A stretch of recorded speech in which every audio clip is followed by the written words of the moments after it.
After spending a few wonderful days exploring the vibrant streets of Lima and the warm desert landscapes of Ica, we decided it was time for the next chapter of our journey. Cusco, what lay ahead, was a road trip of nearly 1,100 kilometers, or about 700 miles, a route that would take us from the calm ocean air at 154 meters above sea level to the breathtaking heights of 3,399 meters in the Andes. As we left the coast behind, the scenery began to change dramatically. The flat desert slowly gave way to rolling hills, and then to the rugged mountains that Peru is so famous for. With every kilometer, the air grew cooler and the landscapes more dramatic. Small villages appeared along the way, each with its own charm, colorful houses, friendly locals, and markets filled with fresh fruit and handmade crafts. The higher we climbed, the more the world around us transformed. The vast desert turned into deep valleys, winding mountain roads, and sweeping plateaus. Herds of alpacas grazed calmly along the roadside, completely unbothered by the passing travelers. The sky seemed to open wider with each ascent, giving us incredible panoramic views that were impossible not to stop and admire.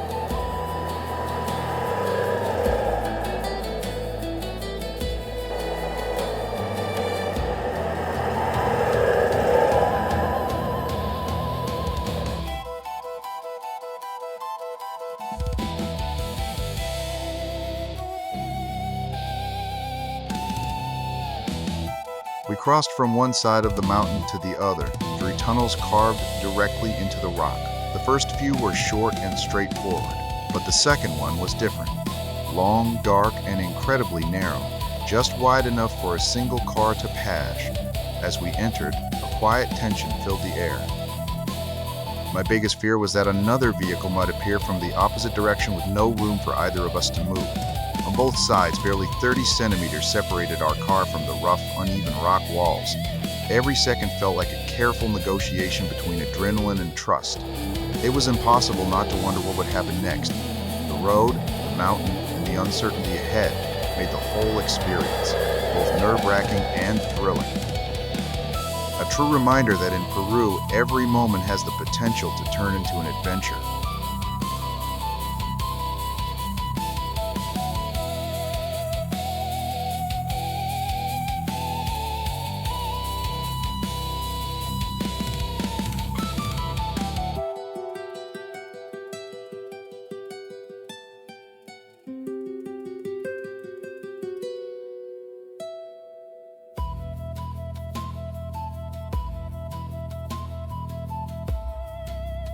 Peru, a country where time moves differently, where mountains rise like ancient monuments and every valley keeps a secret. But what makes this land so unique? And why do millions travel across the world and walk paths carved centuries ago?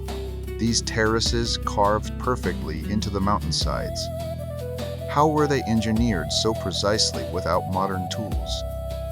Why do some of them still produce crops today? Here, in the Andes, the air is thin, yet civilizations once thrived at impossible altitudes.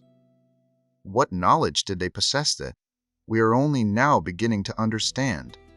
And what about the Inca, a people without horses, iron, or wheels, yet they built an empire stretching thousands of kilometers?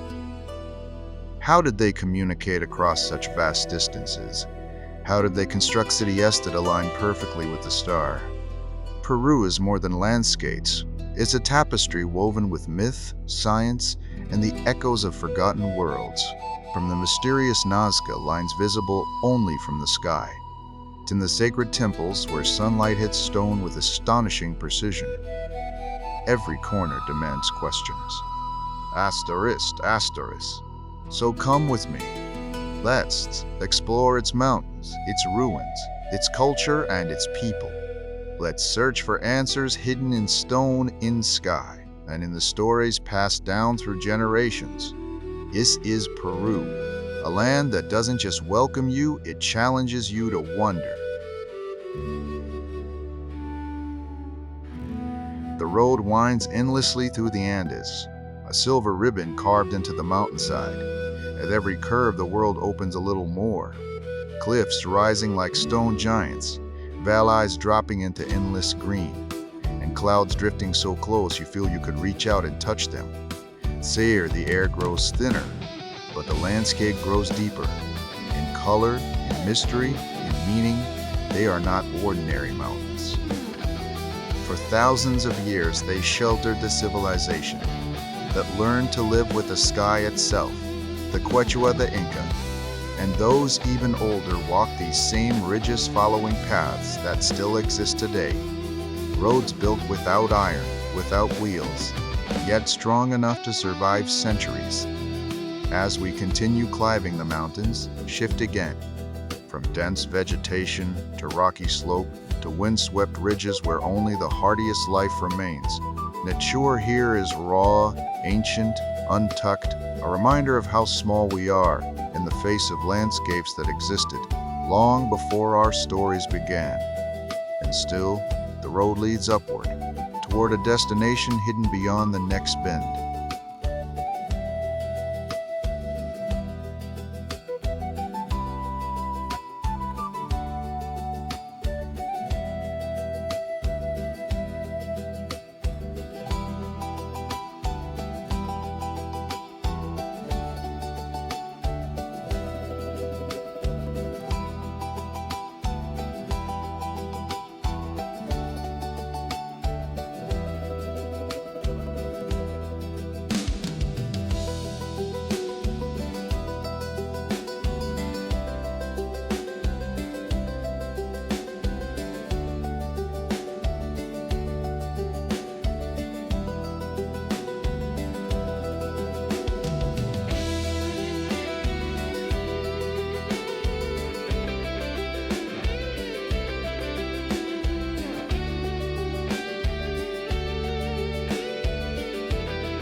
And of course, Josh, the man who cannot pass a beautiful landscape without deciding it is the perfect falsetto flip upside down, another handstand. Because why enjoy the mountains with your feet on the ground when you can enjoy them with your head toward the sky?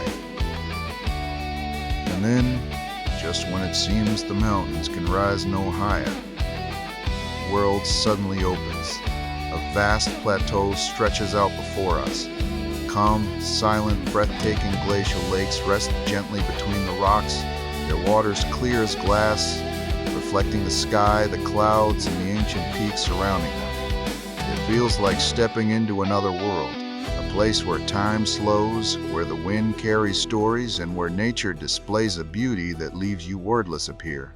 Above the noise, above the world, Peru reveals one of its most guarded treasures, a landscape so pure, so untouched, that it reminds you why the journey was worth it. This is Peru at its most unforgettable. Dust and diesel on the cab window glass. Rain started falling just past mile 92. I offered him a ride.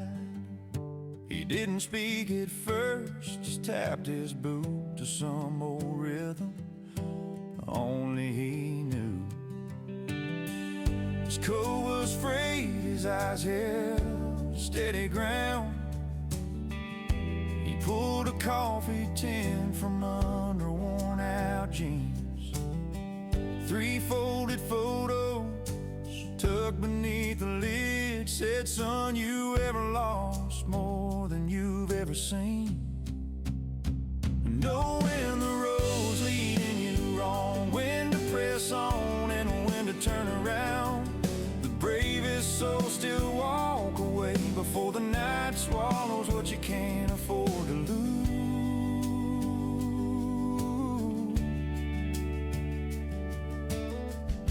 I loved a woman with a singer's laugh. She danced in headlights down that Oklahoma line. But every song she sang belonged to someone else, and I kept paying just to hear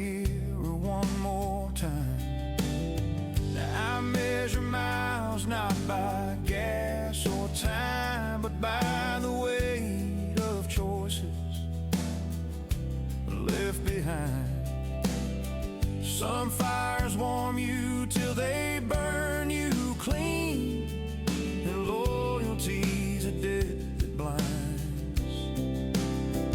Know when the road's leading you wrong, when to press on and when to turn around. The bravest souls still walk away before the night swallows what you can't afford to lose.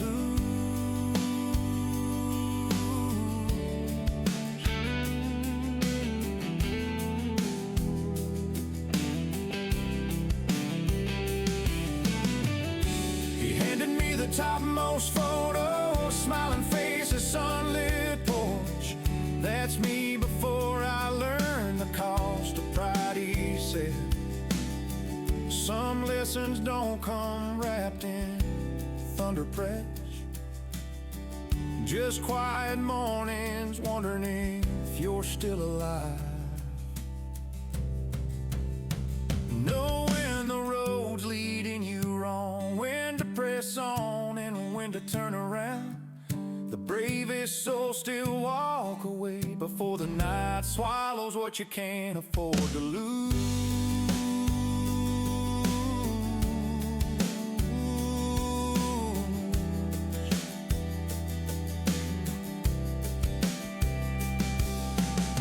He stepped out where the county lights begin, left the photos on the passenger seat. Rain washed the tire tracks into the dark, and I drove on with lighter hands and heavier feet.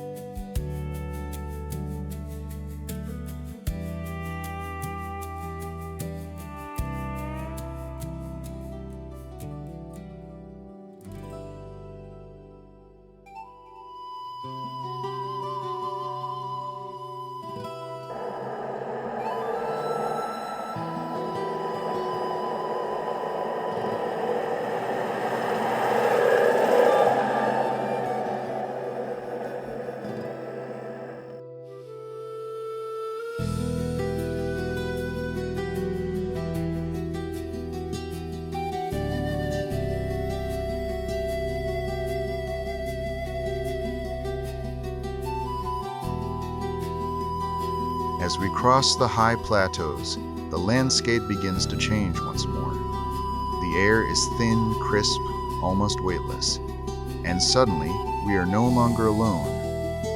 Herds of llamas and alpacas appear on the horizon, moving gracefully across the endless grasslands as if they were part of the mountains themselves.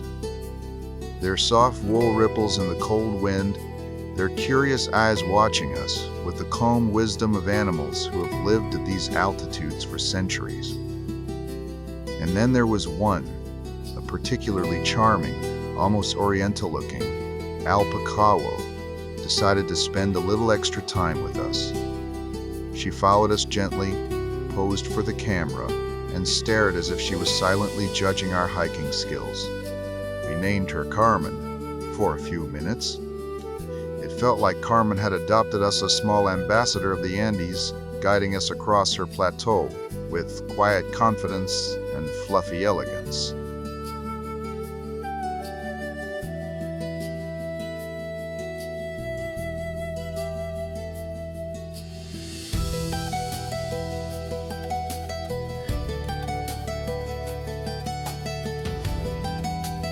The journey continues along a narrow country road, far from the tourist paths, far from anything that could be called ordinary. Here the jungle presses in on both sides, thick, vibrant, alive, as if nature itself is guiding us deeper and dipper into the heart of Peru. On the right side of the road, banana trees rise, their huge leaves swaying gently in the warm breeze. Clusters of bananas hang heavily, surrounded by other fruits. Exotic, colorful, their names unknown to many of us, but familiar to the people who have lived here for generations. The smell of earth, humidity, and ripening fruit fills the air with a sweetness that belongs only to the tropics. On the left, the scene is completely different. A A raging river tears its way through the valley, its waters crashing over rocks with a force that feels almost ancient. The sound is constant, deep, powerful, echoing through the forest like a reminder of nature's untamed spirit. It's strange, standing on a road so small and fragile, roaring water on the other.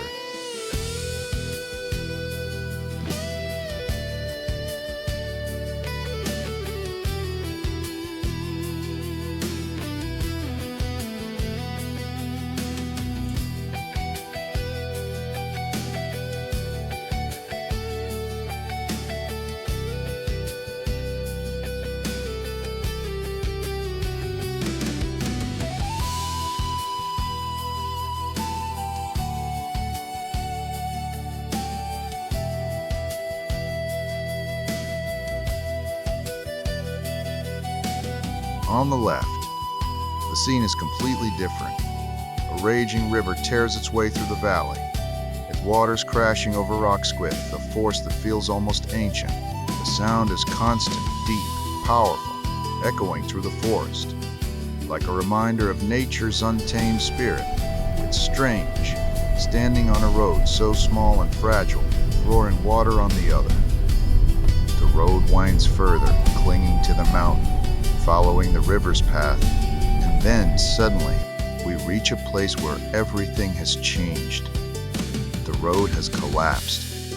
Entire sections have fallen away, washed down the steep cliffs behind mudslides and the relentless force of nature, but more like a scar shoot in the mountain surface.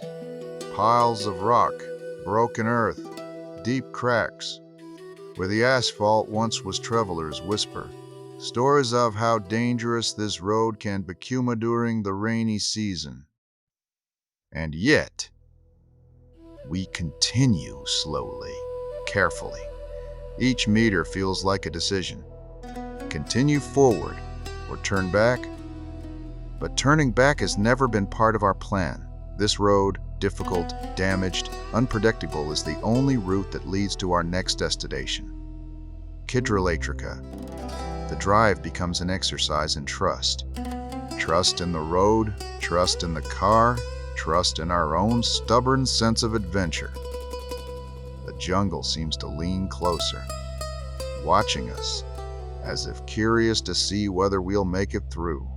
And after what feels like hours of navigating through broken stretches of mountain road, we finally a town, not a village. Just a place, simple, quiet, where the road ends, another kind of journey begins. Here the forest opens just enough to reveal a railway line that follows the river deep into the mountains. This is the point where cars must stop, and footsteps or rails must take over. From here, there are two choices: a slow, charming train ride curving along the river toward the small town of Aguas Calientes, or a walk, beautiful, sometimes muddy journey beside the tracks, where the jungle breathes around you with every step. Aguas Calientes is a curious place, a town built for one purpose: to welcome travelers on their way to Machu Picchu, nestled in the mountains, surrounded by steep green walls of stone, and streets hum with restaurants, markets, and the constant sound of rushing water. Some call it touristy, some call it artificial, but for many, it's the final stepping stone, one of the world's greatest wonders. Standing at Hidroelectrica, looking at the rails disappearing into the forest, we think about our options. The train is easy, comfortable, fast, but something pulls us toward the past, desire to feel the journey with our own steps, to follow the river, to earn every meter of the road that leads to the ancient citadel in the clouds. So, with the car behind us, and the mountains ahead, we shoulder our backpacks and choose the old way, the walking way, the way that follows the river's voice, the jungle's hum, and the footsteps of countless others who came seeking the same mystery. Aguas Calientes waits at the end. And beyond it, Machu Picchu, silent, sacred, patiently waiting for those who dare to take the long, beautiful, unforgettable road to reach it.